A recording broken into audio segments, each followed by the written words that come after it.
Fear and Loathing in Las Vegas. Film directed by Terry Gilliam.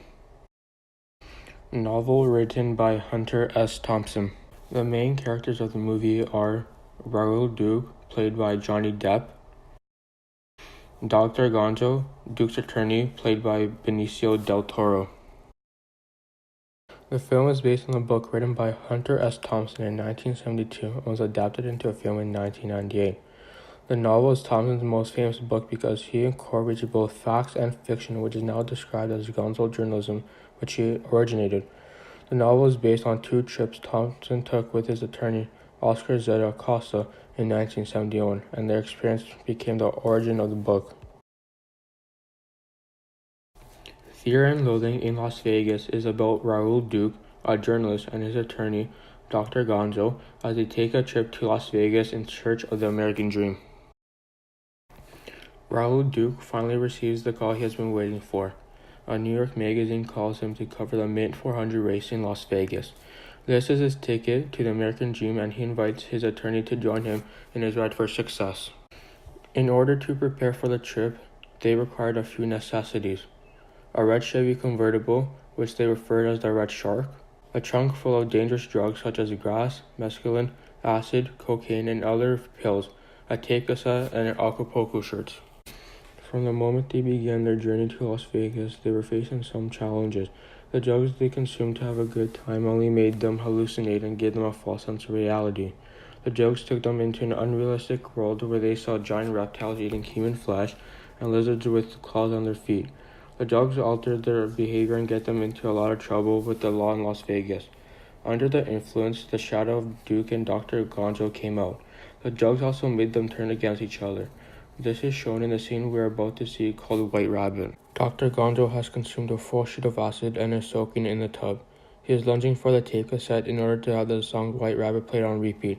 Duke feels Dr. Gonzo is struggling, so he runs to help him, only to be threatened with a knife because Duke will not throw the tape cassette in the tub as Dr. Gonzo demands. I chose this scene because it is a true example of the psychoanalytic theory. Duke's personal consciousness to achieve the American dream through success, drugs, and materialism was only an idea which cannot be achieved. Instead, the shadows of Duke and Dr. Gonzo were shown, those which they both don't like. The excessive drug use, the trouble with the law, and the challenges they are facing with each other only gave them a false sense of reality. The entire book is a representation of people's thoughts, exaggerations, and hallucinations while on drugs. This movie was very different from Gilliam's previous movies as it was neither fantasy, science fiction, nor drama. However, it did contain themes Gilliam has worked with. There's a lot in the film which may or may not have really happened, and a clash between idealism and authority. Much of the film's visual style comes from the accompanying illustration in the book. Gilliam felt it was essential to have a voice-over narrator because the language Hunter Thompson used in his book was so important. The voice-over seems to be the obvious way to do the movie. So, you end up with Duke on screen, then you hear this other Duke, Duke the journalist. To prepare for their roles, Del Toro gained 45 pounds in 8 weeks by eating 16 donuts a day and research Acosta's life. As well, Depp moved in with Thompson for 4 months to research the role of studying Thompson's body language, mannerisms, and habits. Also, to prepare for the role, Depp exchanged his car with Thompson so he could ride in the Red Shark. Furthermore, many of the articles of clothing Depp wears and props he used, such as cigarette filter, actually belonged to Thompson. The wardrobe fully captured the 1970s with the wide-collared, loud-printed shirts, big sunglasses, bell-bottom pants, and short shorts.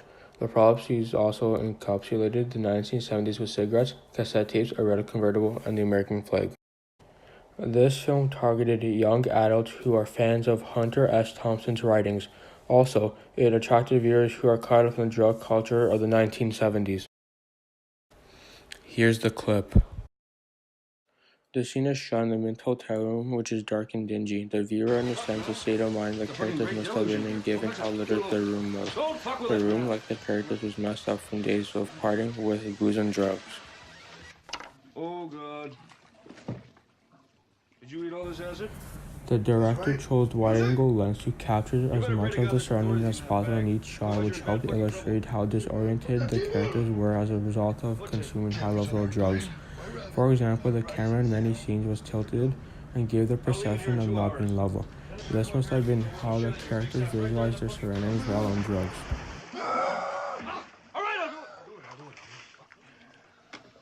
do me one last favor, will you? Give me 2 hours. That's all I ask, man.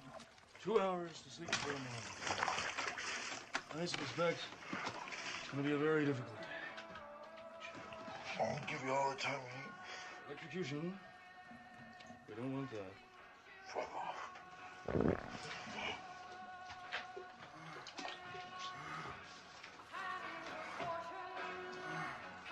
Goddamn fella!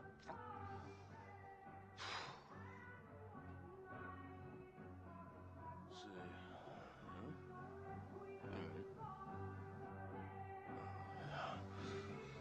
Oh, God. Shoot! He's killing himself! Don't touch it, man! Don't touch it! Let go! Hands up!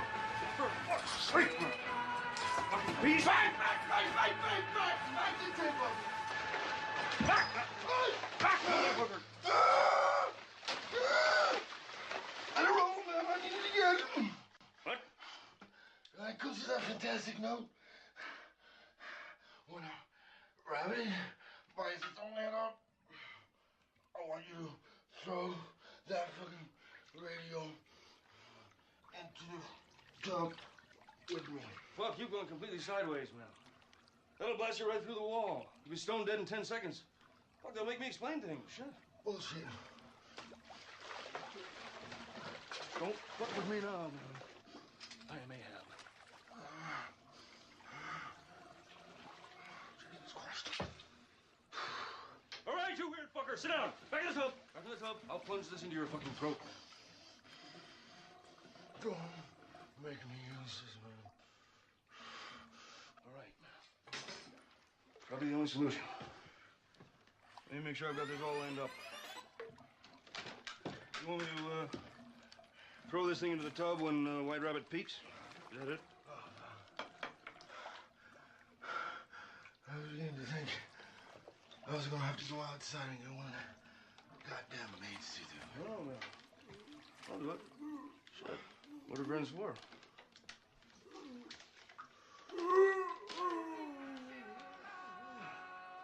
You ready?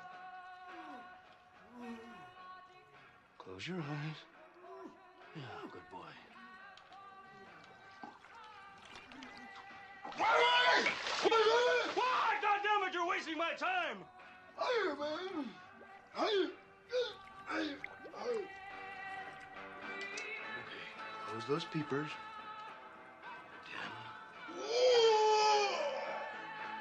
10. 9.